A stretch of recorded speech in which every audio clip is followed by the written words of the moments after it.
सारे मेहमानों की नजरें दरवाजे पर लगे लगे थक गईं। दुल्हन आने का नाम ही नहीं ले रही थी। आज वलीमे की तकरीब है और सारा हाल मेहमानों से भर चुका है और स्टेज था कि बिन दुल्हन के सूना पड़ा था। खासी ताखीर के बाद जब दुल्हन स्टेज पर आई तो मैंने उनकी ननद से वजह पूछी कि इतनी ताखीर क्यों हो गई, क्योंकि सर्दी लम्हा बा लम्हा बढ़ती जा रही थी और दर्जा हरारत 8 डिग्री सेंटीग्रेड था। छोटे बच्चों की माएं बच्चों को संभाल कर थक गई थी। ननद ने जो जवाब दिया उसने कलम उठाने पर मुझे मजबूर कर दिया। वो रसान से बोली, भाभी के फोटो सेशन चल रहा था ना। उसने तूल पकड़ लिया। अच्छा, तो भाई भाभी इसमें मसरूफ थे? मैंने सवाल किया तो वो बोली, नहीं नहीं भाभी थी, बस भाई तो सबसे पहले हाल पहुंच गए थे, क्योंकि अब्बू जान ने कहा था उन्हें मेहमानों को रिसीव करना है। वो 20 या 22 बरस की लड़की जो खुद भी इंतहाई खूबसूरत लग रही थी, दुल्हन को स्टेज के हवाले करके अपने दोस्तों में घुल मिल गई। अचानक मुझे महीने भर पहले का वो मंजर याद आ गया जब हम भतीजी की शादी में हाल में दाखिल हुए तो हाल में बने ब्राइडल रूम के बाहर खासे लोग जमा हो चुके थे और ब्राइडल रूम बंद था। जब वजह मालूम की तो पता चला कि उस वक्त फोटो सेशन हो रहा है और मूवी बनाने वाले दोनों नौजवानों ने सबको कमरे से बाहर निकाल दिया कि वो मदाखलत में काम नहीं कर सकते। मैं तो सरतापा लर्ज कर रह गई और जब कमरा खुलने पर मैं दीगर लोगों के साथ दुल्हन को देखने की ख्वाहिश में लपक कर कमरे में दाखिल हुई, वो इंतहाई नर्वस और परेशान थी। मेरे इस्तफसार पर आंसू रोकते हुए बोली कि वो मुस्तकिल उठाते बैठाते रहे, हत्ता कि खुद शाने पर हाथ रखकर हिदायत देते रहे कि इतनी महंगी तस्वीर और मूवी में आप ताउन नहीं कर रही हैं। हम सबने बमुश्किल से नॉर्मल किया और वाज़ेह रहे कि ये शुरफा के घरानों की तस्वीर हैं। पिछले हफ्ते मामू के यहां गई हज की मुबारकबाद देने तो उनकी बेटी ने भाई की शादी की कई किलो वजनी एल्बम्स और मूवी लाकर रख दी कि बाकी सब तो घर पर मंगवा कर देख चुके, मूवी भी सबके घर होकर आ गई। आपने दिलचस्पी ही नहीं ली। अब ये लीजिए, ये तस्वीर देख ले। 1-2 सफ़े इसके शिकवे पर दिल रखने को पलट लिए। ये बज़ाहिर कोई ऐसी बात तो नहीं जो आपके लिए नई हो। आप सबकी नजर से भी वो वीडियोस और एल्बम्स बार बार गुजरी होंगी और ये मुआशरे के घर घर की कहानी है। वो फोटोज और वीडियोस जो माँ और बाप भी देखते हैं और नाना नानी मामू खाला सब देखते हैं। बड़े बड़े खानदानों में किसी एक को भी ख्याल नहीं आता कि देखा देखी हम किस तबाही के गड्ढे की तरफ बढ़ रहे हैं। ये अंधी तकलीद हमें किसी अंधेरी गली में खड़ा कर चुकी है।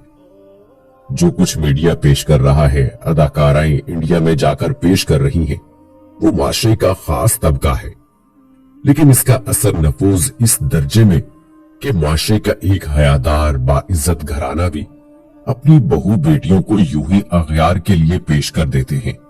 ब्यूटी पार्लर से तैयार होकर जब जोबन होता है, हुसन दुल्हन बेपर्दा हाल में दाखिल होती है और फिर स्टेज पर पहुंचते ही स्टेज फोटोग्राफर्स के नरगे में आ जाता है, जो कैमरे की आंख से अपने शैतानी जज्बों की तस्कीन प्रोफेशन के नाम पर करते हैं। मेरी तरह आपको भी ऐसी सैकड़ों तकरीबात में शिरकत का मौका मिला होगा, जहां हजारों शुरका में से किसी को भी ये ख्याल नहीं आता होगा कि अगर ये दिन एक बार आता है तो क्या इसलिए आता है कि अपने घर की इज्जत इस मासूम और पाकीज़ा वजूद को, जो हमेशा से ज्यादा खूबसूरत लग रही हो, यूं बना सवार के नजरों की हवस की तस्कीन का सामान करे अगयार की। वो एक दिन जो बहुत अरमानों से बहुत दुआओं के बाद आता है। उस दिन में खूब जी भर कर इस अल्लाह की नाफरमानी की जाती है जिससे बहुत दुआएं मांगी थीं और जिसको गोया अब भी लॉलीपॉप दे रहे होते हैं, नाउजुबिल्ला, दुल्हन के सर पर कुरान रखकर। मखलूक तकरीबात में रक्स और भंगड़े और तमाम खराफात के बाद अल्लाह पाक को तसल्ली दे देते हैं कि कुरान का साया है इसके सर पर, आप फिक्र ना करें। इन तकरीबात में हर उम्र के मर्दों, खवातीन और बुजुर्ग शामिल होते हैं। किसी को याद नहीं आता कि हमारे दीन का इम्तियाज ही शर्मो हया है। हया से महरूम लोग मुआशरे की जंजीर की सबसे कमजोर कड़ी होते हैं। हया अगर मुआशरे से उठ गई तो इसमें हैरत भी क्या है। फहश होर्डिंग्स, फहश लिटरेचर, फहश फैशन मैगजीन, हत्ता के मोबाइल में भेजे जाने वाले पैगामात में भी फहश की भरमार होती है। केबल और नेट ने रही सही कसर पूरी कर दी। ऐसे में तसव्वुर हया को मिजाज का हिस्सा बनाना दुश्वार कि इस जिम्मेदारी को ना वालिदैन पूरा करते हैं, ना असातिज़ा ही ये जिम्मेदारी निभाने पर आमादा।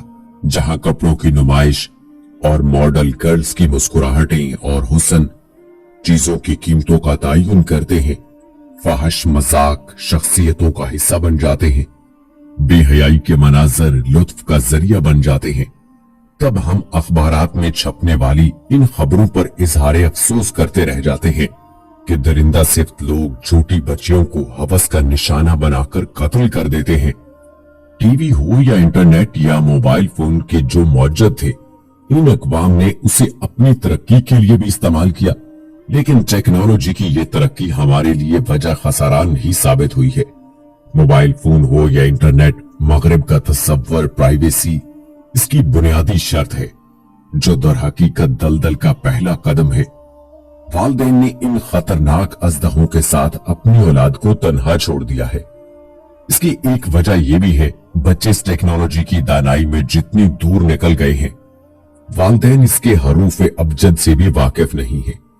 वो बच्चों के नेट के साथ वक्त गुजारने को उनकी काबिलियत तस्वुर करते हैं। कम उम्र बच्चों को इस टेक्नोलॉजी के हवाले करना दर हकीकत उन्हें गहरी खाई में धकेलने के मुतरादिफ है, और बच्चे वालिदैन की किसी भी मदाखलत या मॉनिटरिंग को जासूसी ख्याल करते हैं।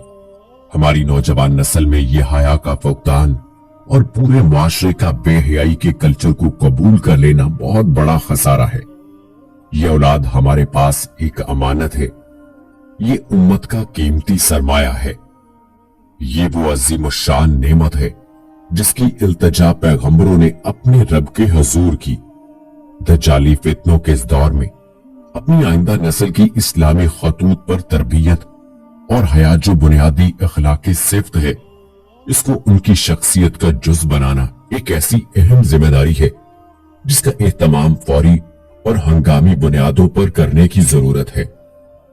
अगर हया का अंसर मनहैसुल कौम हमसे छिन गया तो इस गरां कदर सरमाए से महरूमी हमारे लिए दोनों जहां का खसारा है। दर हकीकत इस वक्त अपने जी की चाह पूरी कर रहे हैं, क्योंकि नबी पाक सल्लल्लाहु अलैहि वसल्लम ने फरमाया, जब तुम हया ना करो तो जो जी चाहे करो, अल्लाह हमें